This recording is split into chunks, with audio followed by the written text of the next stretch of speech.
नमस्कार दोस्तों, स्वागत है एक बार फिर से आपके अपने एजुकेशन चैनल एजुट्यूबर देव पर।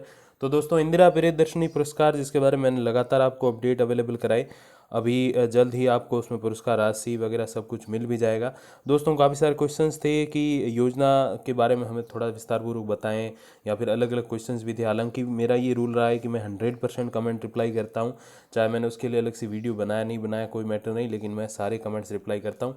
कई सारे कमेंट्स आपके रह जाते हैं किसी कारणवश, क्योंकि यूट्यूब की फिर कोई कम्युनिटी गाइडलाइन भी होती है, जिसके कारण कुछ शब्द ऐसे होते हैं जिसके कारण वो कमेंट ही मुझ तक नहीं पहुंच पाता, तो फिर उनको परेशानी ना हो, तो इसके लिए दोस्तों वीडियो जिसमें हम इंदिरा प्रियदर्शनी पुरस्कार से संबंधित जो है 10 से 15 ऐसे क्वेश्चन जो बहुत ही कॉमन क्वेश्चन है, अधिकतर जो बच्चियां हैं जो उनके पेरेंट्स हैं वो जानना चाहते हैं और आने वाले समय में उनकी बच्ची को ये पुरस्कार मिले, इसके लिए क्या करना होगा, ये सारे जो क्वेश्चन है और सारी जो क्वेरीज है दोस्तों, वो सारी जो है आपको इसमें मैं सॉल्व करके देने वाला हूँ। तो 10 से 15 प्रश्न दोस्तों ऐसे होने वाले जो हम लोग जानेंगे इंदिरा प्रियदर्शनी पुरस्कार के बारे में। सबसे पहला प्रश्न यही है कि योजना का प्रारंभ जो है वो किस वर्ष हुआ, यानी कि योजना प्रारंभ कब की गई।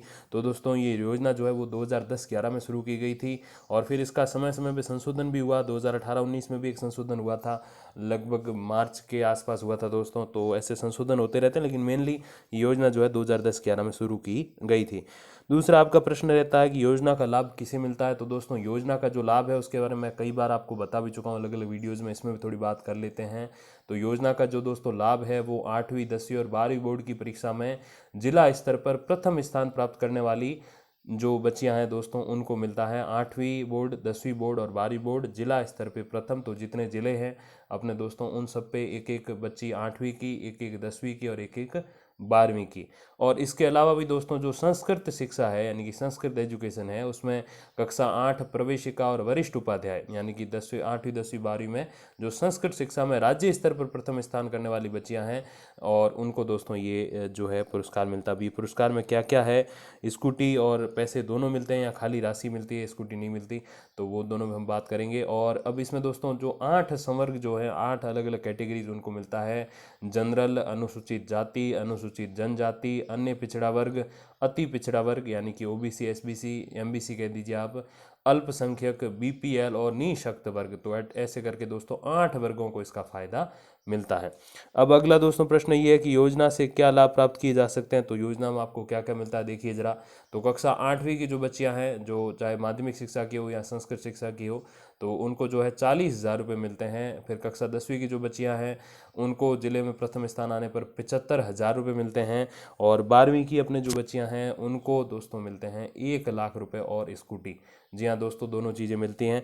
अगला प्रश्न देखते हैं कि पुरस्कार कब प्रदान किया जाता है। तो पुरस्कार कब मिलता है, तो मैंने कल ही काफ़ी सारे कमेंट्स भी रिप्लाई किए कि सर कब मिलेगा, हमारे पिछले साल का बाकी। तो दोस्तों अभी जो चल रहा है साल, अभी जो सत्र चल रहा है वो है 21-22, तो इसके तो फिर एग्ज़ाम्स होंगे, रिजल्ट आएगा, समय लगेगा, तो ये तो छोड़िए आप। अब रही पिछले सत्र की बात 2020-21 की। तो 2020-21 सत्र के जो पुरस्कार हैं आपको, वो इस वर्ष 19 नवंबर को जो इंदिरा गांधी जी जो पूर्व प्रधानमंत्री रही हैं, भारत की पहली और एकमात्र महिला प्रधानमंत्री, उनके बर्थडे पे यानी कि जन्म दिवस पे जो है वो जिला स्तरीय जो है आपके समारोह होंगे, उसमें दिया जाएगा। तो ये तो होगी दोस्तों पिछले साल की बात। अब कई सारे क्वेश्चन ऐसे भी थे कि सर हमारे तो उससे पिछले साल का भी बाकी है, यानी कि 2019-20 का। तो बिल्कुल बाकी होगा, क्योंकि 2019-20 का जो पुरस्कार था वो 2020 के आपको नवंबर में मिलना था। अब चल रहा 2021, तो नवंबर में तो वो हुआ नहीं सम्मेलन, क्योंकि फिर ये कोविड वगैरह का मैटर था, तो इसलिए पिछले 2 सालों के पुरस्कार जो है वो बाकी है। और वो आपको जिला स्तर पे, चाहे वो जिला कलेक्टर दें, जिला शिक्षा अधिकारी दें, जो भी दें, बड़ा सा सम्मेलन होगा जिला स्तर पे, वहाँ आपको 19 नवंबर को दिए जाएंगे। अगला दोस्तों प्रश्न देखते हैं, योजना है तो न्यूनतम पात्रता क्या है। तो न्यूनतम मतलब जो है जिले में प्रथम तो आना ही है, खैर फिर तो अच्छे परसेंटेज चाहिए होंगे, बट मिनिमम भी कोई क्वालिफिकेशन है क्या। तो दोस्तों छात्राएं जो होती हैं उनको अपने संवर्ग में, यानी कि कक्षा 8वीं 10वीं 12वीं, फिर 10वीं से ऊपर जब 12वीं में जाते हैं तो वहाँ फिर अलग अलग आपके 3 संवर्ग भी हैं, कला, विज्ञान, वाणिज्य, यानी कि आर्ट्स, कॉमर्स और साइंस। अब इन तीनों संकायों में भी अलग अलग जो फर्स्ट आती है बच्ची, उसको भी जो है ये पुरस्कार दिया जाएगा, जिले में फर्स्ट होनी चाहिए। तो ये तो बात हो गई 8वीं 10वीं की। और 12वीं की, 12वीं में फिर 3 संवर्ग हो जाते हैं, तो 3 3 बच्चियों को चुना जाएगा। फिर आगे दोस्तों इनको कम से कम 60% जो है वो ज़रूरी है, हालांकि उससे फिर ऊपर ही, क्योंकि मेरिट होगी तो इतनी तो कम जाएगी नहीं, तो 60% कम से कम ज़रूरी है। और बोर्ड परीक्षा के लिए प्रस्तुत आवेदन पत्र में जो है भरा गया जाति या संवर्ग ही अंतिम रूप से मान्य होगा, तो उसमें वो उनका जो संवर्ग वगैरह होना चाहिए। EWS को अभी तक ये फ़ायदा नहीं है, जो नया नया ही है सब कुछ। और जो है एक और शर्त है दोस्तों इसमें, जो अधिकतर लोगों को नहीं पता, कि छात्रा जो है वो अगली कक्षा में अध्ययनरत होनी चाहिए। तो 8वीं में तो वो फर्स्ट आ गई जिले में, तो अब उसको मिल गया पुरस्कार, ऐसे नहीं घर पे बैठ जाए, नहीं, अगले कक्षा में वो अध्ययनरत होनी चाहिए। तो 10वीं में, 10वीं की बच्चे तो फिर 12वीं में अध्ययनरत, मतलब 11वीं में होनी चाहिए, फिर 8वीं की 9वीं में होनी चाहिए। और फिर आगे जो है 12th के है तो फिर आपके जो भी UG होता है, BA BSc BCom, तो उसमें जो है वो अध्ययनरत होनी चाहिए, यानी कि वो घर पे नहीं बैठे, आगे पढ़े, शर्त यही है, ताकि उस पैसों का उसको सही जगह वो यूज़ कर पाए।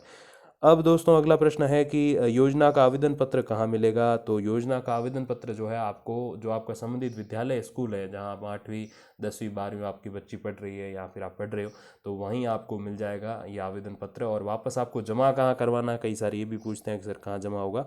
तो आवेदन पत्र आपके जमा जो होगा वो भी वहीं पे जहाँ आपसे नहीं लिया है, यानी कि विद्यालय में ही मिलेगा और विद्यालय में ही जमा होगा।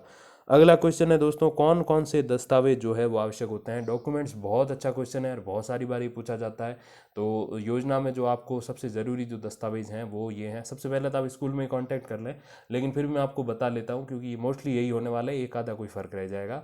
परीक्षा अंक तालिका की प्रति, यानी कि 8वीं में आपने इतने परसेंटेज बनाए तो उसकी आपकी जो अंक तालिका यानी कि मार्कशीट होनी चाहिए, उसकी फ़ोटोकॉपी, बैंक पासबुक की फ़ोटोकॉपी, क्योंकि पैसे आएंगे तो वो फिर खाते में आएंगे, तो आपके बैंक अकाउंट की जो डायरी है उसकी फ़ोटोकॉपी होनी चाहिए।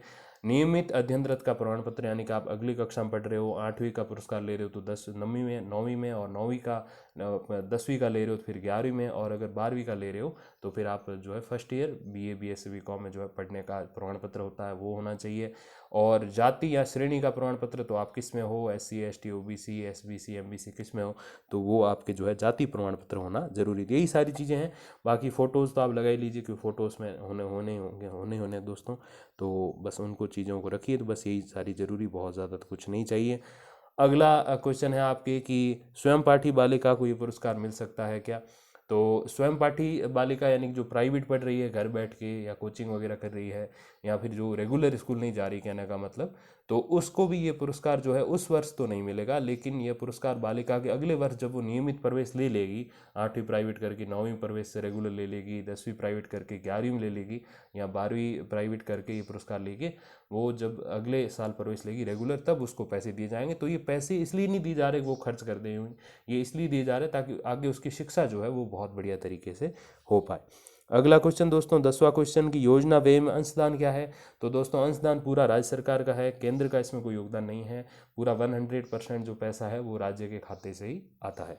अगला क्वेश्चन दोस्तों, राशि कैसे प्राप्त होती है, तो ये पैसे मिलते कैसे हैं, सबसे अच्छा ये क्वेश्चन है। सचिव जो है दोस्तों आपके अलग से, क्योंकि आपको पता है कि IAS लेवल के लोग होते हैं, वो सारे ऐसे योजनाओं में मेन हेड होते हैं, तो वो जो हैं बालिका शिक्षा फाउंडेशन द्वारा पुरस्कार से जो राशि प्राप्त होगी उसका प्रमाण पत्र बनवाकर संबंधित जिला अधिकारी को भेजेंगे, और जिला अधिकारी जो है ये पुरस्कार राशि जो है और ये जो प्रमाण पत्र और स्कूटी भी 12th वाली बच्चियों के लिए, तो वो जो है उनको वितरित करेंगे समारोह के माध्यम से। तो खाते में डाल देंगे पैसा, स्कूटी तो वहाँ फिर उनको दी जाएगी, और प्रमाण पत्र सबके सामने जो मौजूद जो अधिकारी कर्मचारी वगैरह होंगे बड़े बुजुर्ग जिले के, वहाँ बैठे होंगे, उनके सामने पुरस्कार दिया जाएगा। तो पुरस्कार हाथ में, स्कूटी की चाबी हाथ में, और आपके पैसे खाते में।